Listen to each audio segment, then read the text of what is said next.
Hello, this is Barry, and you're watching Barry and the PI. Uh, Back in the 1990s, I've got a visitor here. It's one of our dogs. This is uh, Butter. He was named by our workers. All right, now you have to go. I'm busy.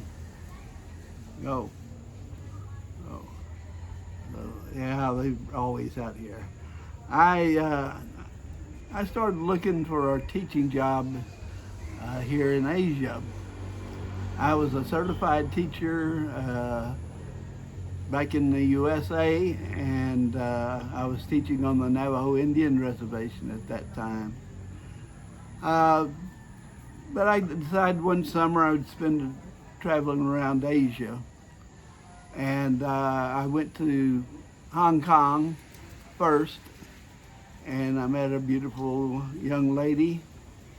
She was 30 years old, and I was 50 something. I met her there. She was working as a nanny for a rich Chinese family and took care of their kids. And we seemed to really hit it off. So I decided I would go, while I traveled around Asia, I would look for a teaching job. So I went to South Korea, and I found one teaching job with LG Corporation. They had built a new training center and for their executives, and they wanted me to teach English to them. And I also traveled to Taiwan, and I was offered a teaching job there, teaching kids, which I like teaching kids. I've worked with kids all my life, and I'm very good with them. And so I decided I was going to take the one in Taiwan, and I'm glad I did. Uh, so a lot of you wondering how to get a job over here and travel or do a little traveling and maybe find a female companion, and that's what I did. Particularly in Japan, South Korea, and Taiwan, there are just probably over 1,000 schools there. There are schools after school. And in Taiwan, the kids get out of school about 1 o'clock. The elementary even earlier than that. And they go to these schools. They're called bushibans in Taiwan, and where they have English classes and other things and some recreational stuff to do too until 5 or 8 o'clock at night or 9 o'clock at night. So I decided to do that. They told me to go to Kaohsiung first, down on the southern part of Taiwan, and they had me teach at one of their schools there, but there was the agreement that I was going to go to a different school. They were waiting for 2 other teachers, and they were going to take us all 3 and take us to where they wanted us to teach. So I guess 2 or 3 weeks, I guess, in Kaohsiung, and finally got together all three of the teachers. One was a young guy fresh out of the university from Britain, from the UK, and another woman. She was a Canadian. She was probably about late 20s, maybe early 30s, and me. And so they drove us up to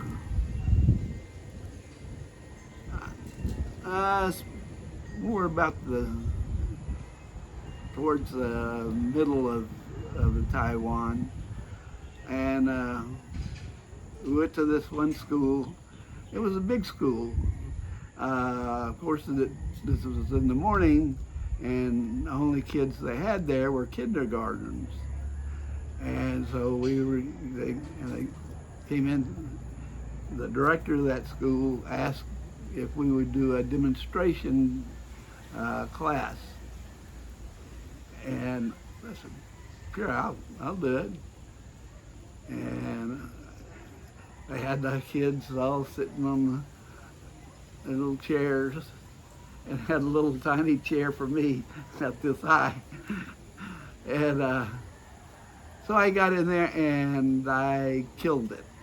Boy, they were just laughing and having a great time. So I did that about 15 minutes of that, and the other two refused to do one. So the director of that school and the woman that was in charge of us, she was the fiance. She was a young, pretty Taiwanese woman. She was the fiance of the son of the owner of this whole chain of schools. They went off into the room to talk, and the other two said, "Boy, you were really good. That was great." So the director there wanted me to teach there.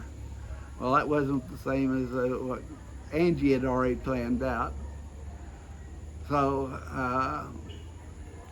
then we left the girl, the Canadian woman. She was going to take that job. And then, so they drove us up, went to another school. This was where James, the British guy, was going to teach. And then they took me further to a place called Miaoli, which is a very ethnic area of Taiwan. And she was the director of that, Angie was the director of that school, and so she wanted me to teach there. And I did fine. The kids loved me. After about 3 or 4 months, Angie said that, "Barry, can you go to Longtown," which is that first school that I did my demonstration. And the teacher there, she quit. So I said they wanted me to come and teach a parents class that night. And they also found out that the James, the guy at the next school, he quit too. He wanted to teach adults, essentially, so he wasn't happy about teaching kids. So both of those, and so I went, Angie took me in her Mercedes over to the Longtown, and I had a group of parents there. And so I just, what do you want to know? And they wanted to know, how do we support you in teaching English? How do we say certain things in English to our son or daughter? So I went and killed it. They loved it. And they wanted me to come and teach there. And so they had a big to-do with the director. And eventually, I got to teach there.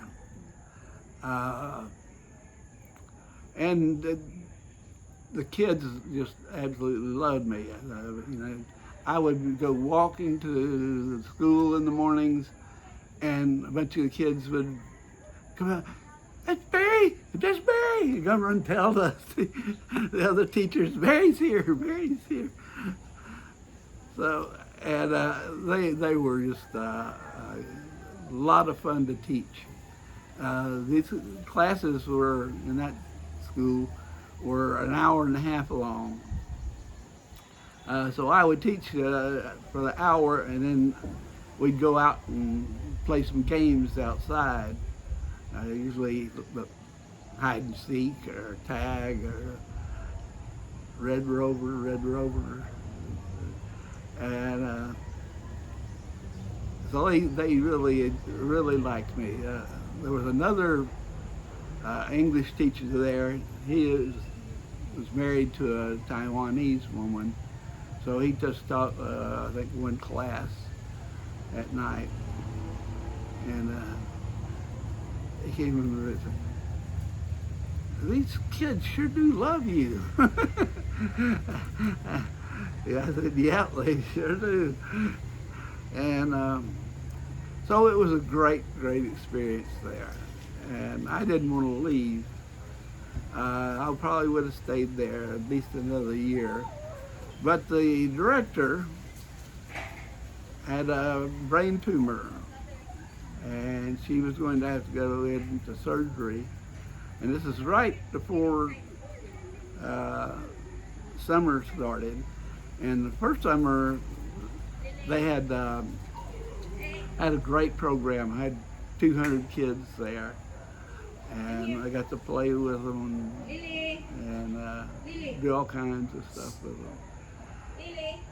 So he said that all you have is I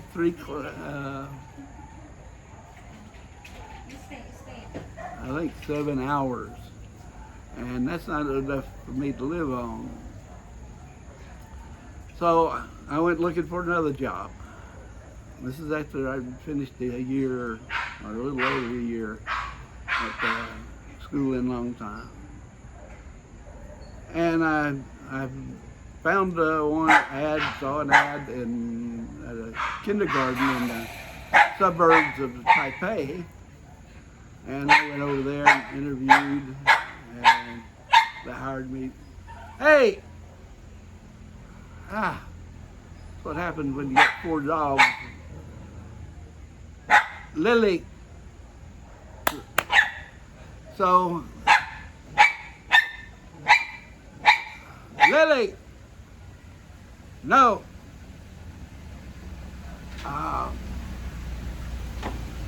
So I took that job. Again, the kids just loved me. I was always, if I sat down waiting for class to begin, I'd have 2 or 3 girls sitting on my knees. One particular girl, she really did love me. She called me Baba, which means daddy in Chinese. But she would always want me to pick her up, and I'd hold her up, and she'd go over there and kiss me right on the lips. It was fun. So I did a year there, and then at another school, the grandfather of one of my students at that school, he had just opened up a huge school. It was about 3 or 4 flights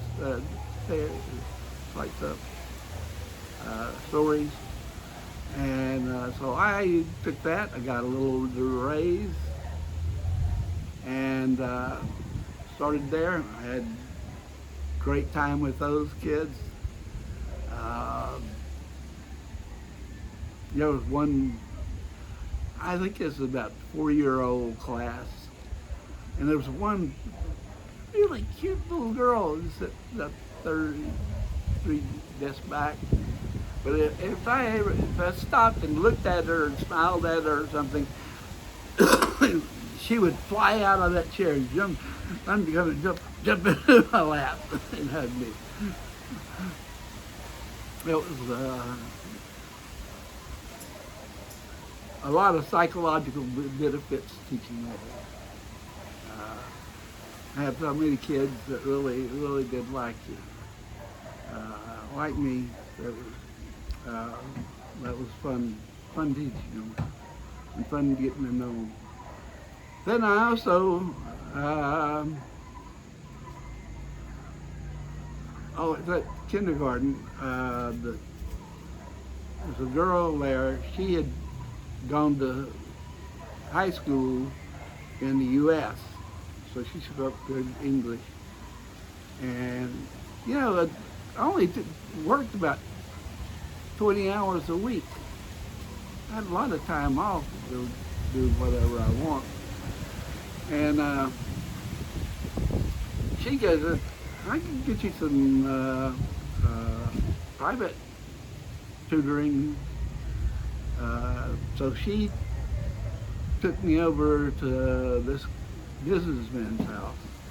He had an 11-year-old son, and so he wanted me to teach, one-on-one with his son. And then turns out he and I got along so well, I started teaching him. I'd do 1 hour with his son, and I'd go up to his office and do 1 hour with teaching him.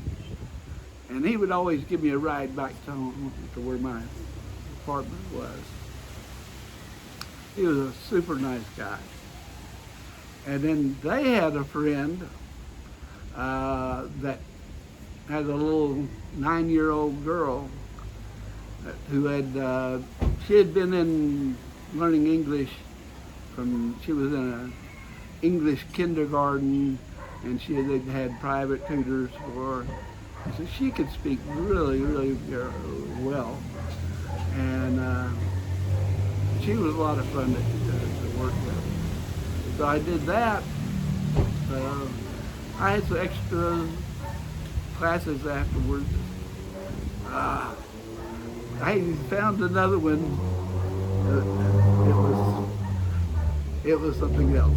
It was at their house, their apartment, and had a little girl who was about 5 years, 6 years old, and they evidently had recruited others.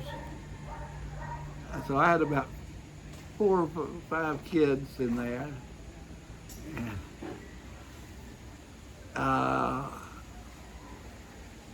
one time, there was a little boy. He lived in the same place. My wife has just returned home. And come out and say hi. Little girl was sitting in the chair. This is, a plastic chair. And she was wearing a big frilly dress. And she put her feet up on there, and and this little boy next to her, he was a friend of ours supposedly.